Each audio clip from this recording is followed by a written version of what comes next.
楽しかったですね。楽しかったですね。まあ今も楽しいけど情報がね昔は少なかったから少ないの逆に良かったですよね。そう少ない情報がやっぱ、ね、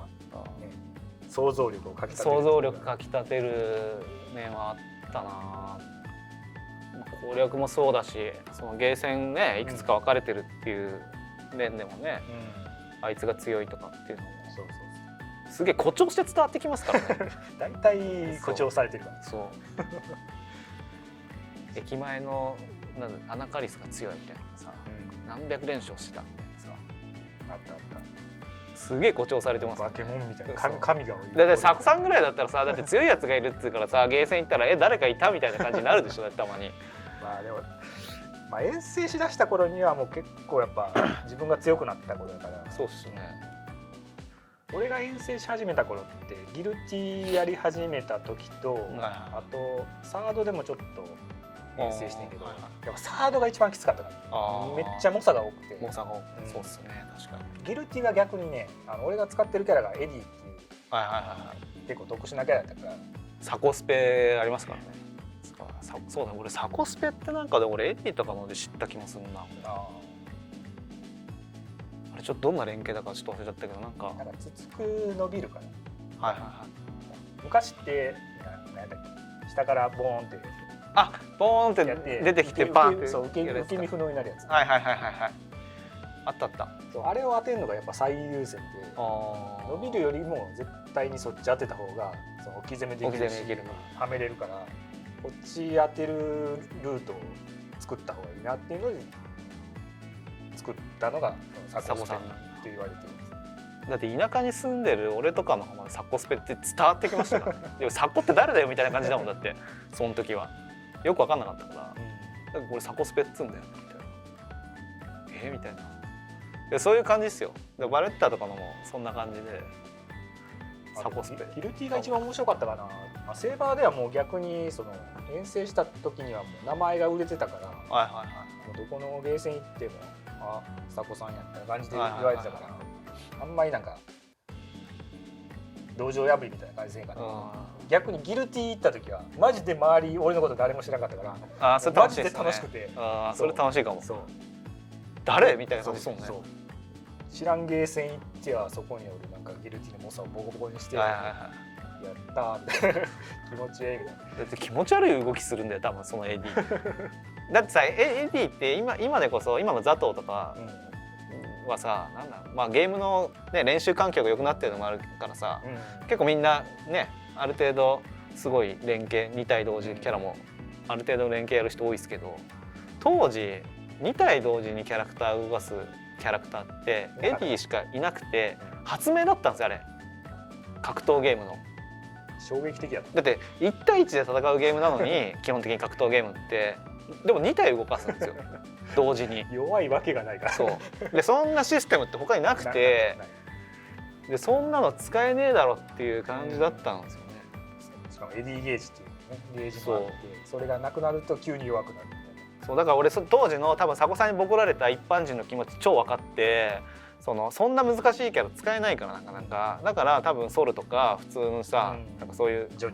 ニーとかさジョニーまさに俺ジョニー使ってたんですけどジョニーとかを使ってたんですよね。切りはめの方が簡単だからさそれなのになんかよくわかんないなんか普段このゲーセンで見ないやつが来てなんかわけわかんないコンボやってはめられてみたいなね。永久に起き上がれない。そう目が多分ポカンとしてる俺。開いた口塞がんないみたいな感じで知らんゲーセン行ってはなんか200連勝とかして一生入ってくるから一生起き上がれずにはめ殺してみたいなのやってるとなんかだんだん話題になってきてそうあのエディ何そうなるほんと黒船来てね荒らされたみたいな感じですもんだってそれがその環境が楽しくてひたすら多分一番人生で遠征したゲームギルティかもしれないもうあらゆるゲーセン破壊されましたねそれだね。今はなんかねどんな難しいのでもねすぐ動画で出回って、みんなが練習してできることばっかりだったからできることが多くなっちゃうけど昔のゲームってやっぱ真似されにくいコマンドの難しさとかあった入力どうやってんだろうっていうのも分かんないからね。仕込みとかも多かったから。そうだってエディとザトどうやって同時に動かしてるのみたいなのあるじゃん。なんかボタンをホールドこの連携どうやってやるのみたいなボタンホールドと離すのとかでわけが分かんなかったもん。しかもあれ本体が後ろに入れたらエディも後ろ下がるけど、1フレで左右かかって入れると逆になる。あ、そうなんだ。そんなのあったんだ。昔はそういうテクニックがあって本体は下がってんだけどエディの前にっていう謎のテクニックとかもあって。そうだってそんなのやられたらわけが分かんないじゃん。できないよねそれっていう。でもそういうのをなんか解読みたいなしていくのも楽しさもあった。例えば家庭を出た後ですけどね、家庭を出た後とかにその家でそういうのやってみて、なんかねある瞬間同じようなことができてさ、あこれじゃんみたいな。適当にレバーガチャガチャやってたら急に左右逆に動いて、あこれやみたいな。あこれだ、そう見つかる時もある。その見つかった瞬間とか超興奮ですよマジで。あいつこんなことやってたんかみたいな。そうどっちかっていうとね、俺とかまだ全然一般人側なんで、そのヴァンパイハンターとかその秋葉原のゲームセンターに行って、で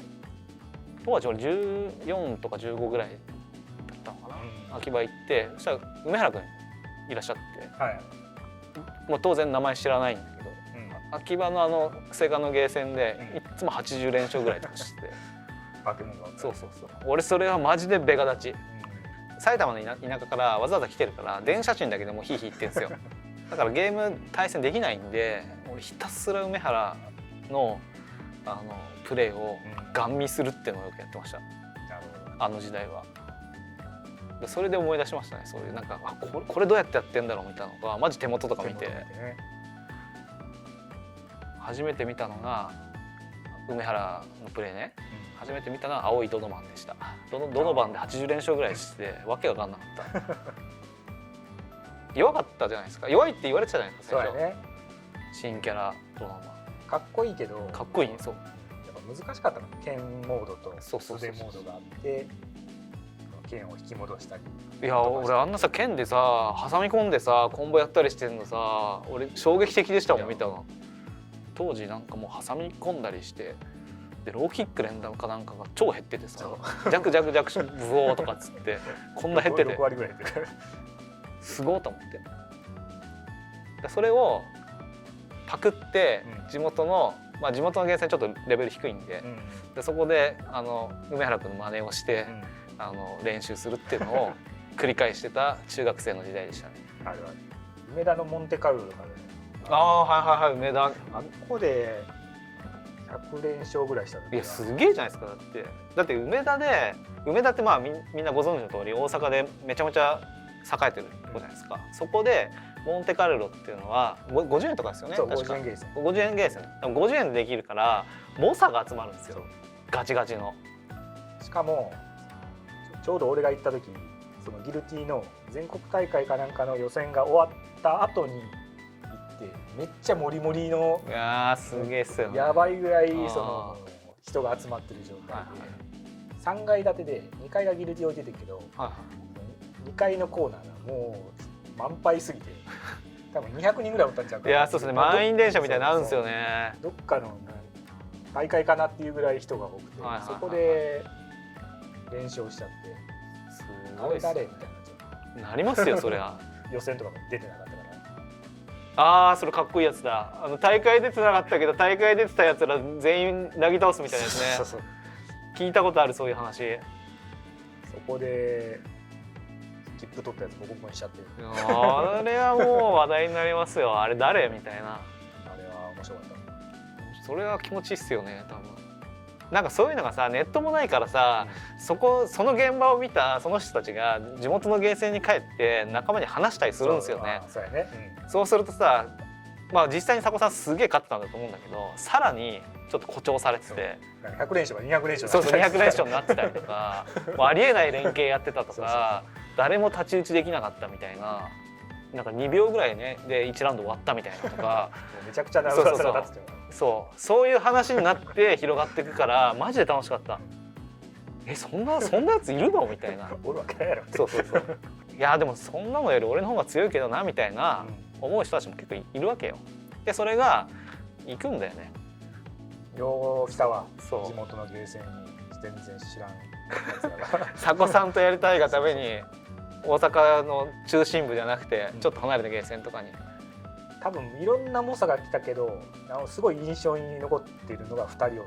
おおそれが地球アナカリスとああはいはいはい存じ上げてますよ。でもう一人が、名古屋の、はなんかザベル使いの人でおお誰だろちょっと名前忘れちゃったんだけど、その2人は唯一負け越したから多分地球に至っては一勝もできなかった。そんなだったんですね。それセーバーですかハンターですか。セーバーあれが衝撃的やった。俺の中でそのアナカリスっていうキャラクターってやっぱすごい最弱で、そうですよね。キャラ対策も立てるまでもないぐらいのその評価の低かった。はいはいはい。バレッタって結構はめれちゃうんですよ。そうっすよね。アナカリスをはめられたことあります僕アナカリスやってたんでアドバンシングがもうガーキャンもほぼないからないですよね。すぐはめれちゃうねんけど、まず触れない。ああそんぐらい立ち回りが多かったんですね。ずっとふわふわいてて、これどうやって落とすんやろっていうぐらいバレッタって引きずり下ろし能力がそんな高くないから、はいはい。勝つプランが見えなくなっちゃってもう何していいか分からなくなっちゃって、すごいなそれ。それぐらいなんか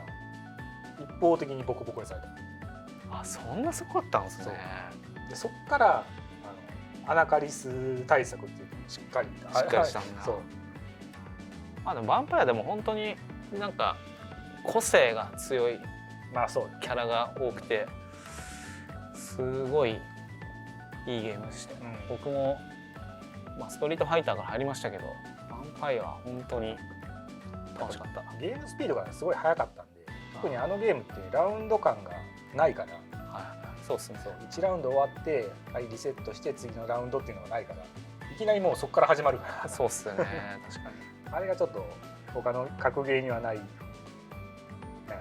きなりピンチな状況から始まるからそうなんですよねそういうのも面白くて、そうっすよね。いきなり置き攻めから始まるもんね。次のラウンドどんな格ゲーなんだよみたいなでも今あれかザベルとかもすごい強いんでしたっけ。いきなり不能から始まるから起き上がれないみたいな。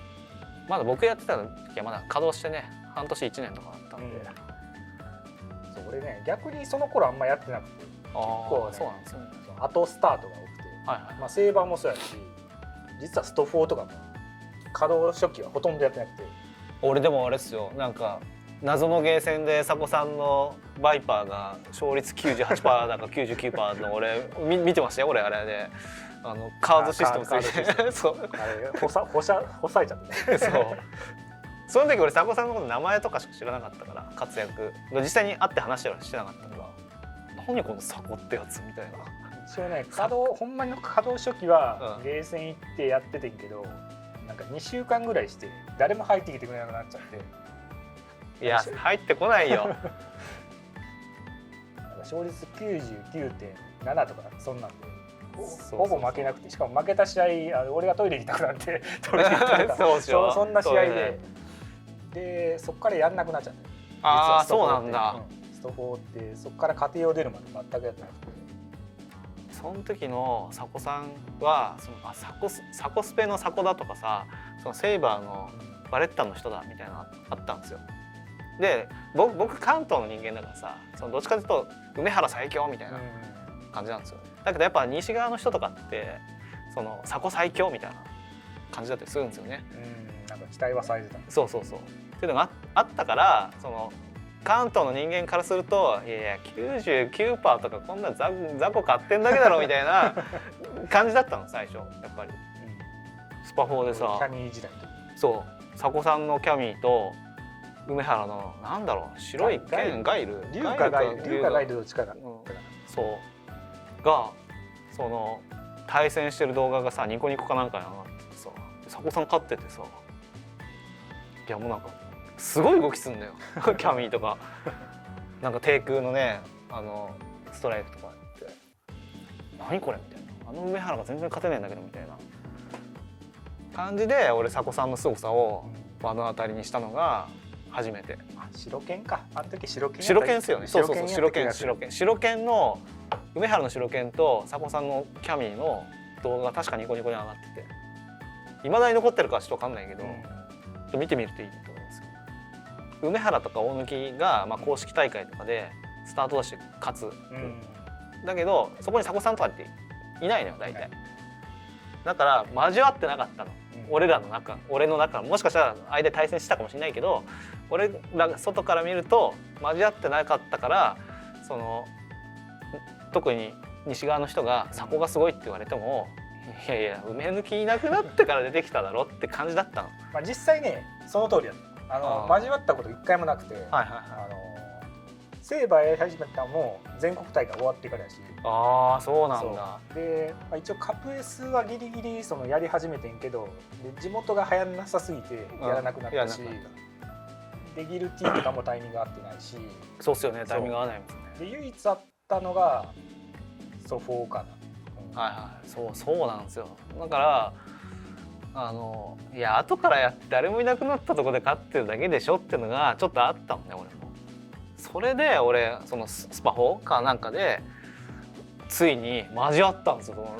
スタートダッシュで梅原と佐古っていうのが。俺それでさ梅原がね結構やられてたの見て、佐古さんすげえんだなってのが俺衝撃なの。それが最初っすよ、佐古さんの凄さを知った。まあね、ゲームがねちょっと違かったりしたから強い人だっていうのは分かってたけど、まあ、測りようがないからね。そう測りようがなかったんで、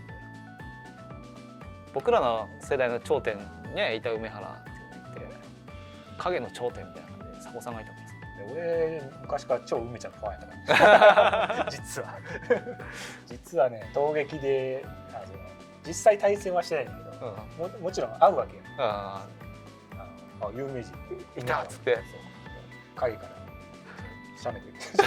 そんな感じだったんだ。ウケる。大ファンで、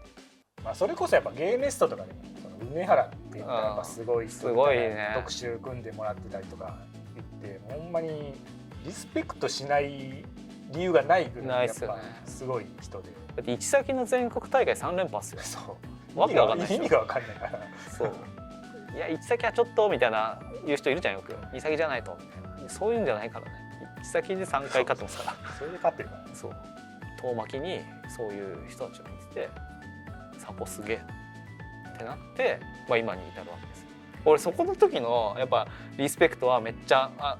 あるな、衝撃で。それで俺この人と喋ってみてと思ったの。でなんか共通の知人がいて、そこつなげてもらって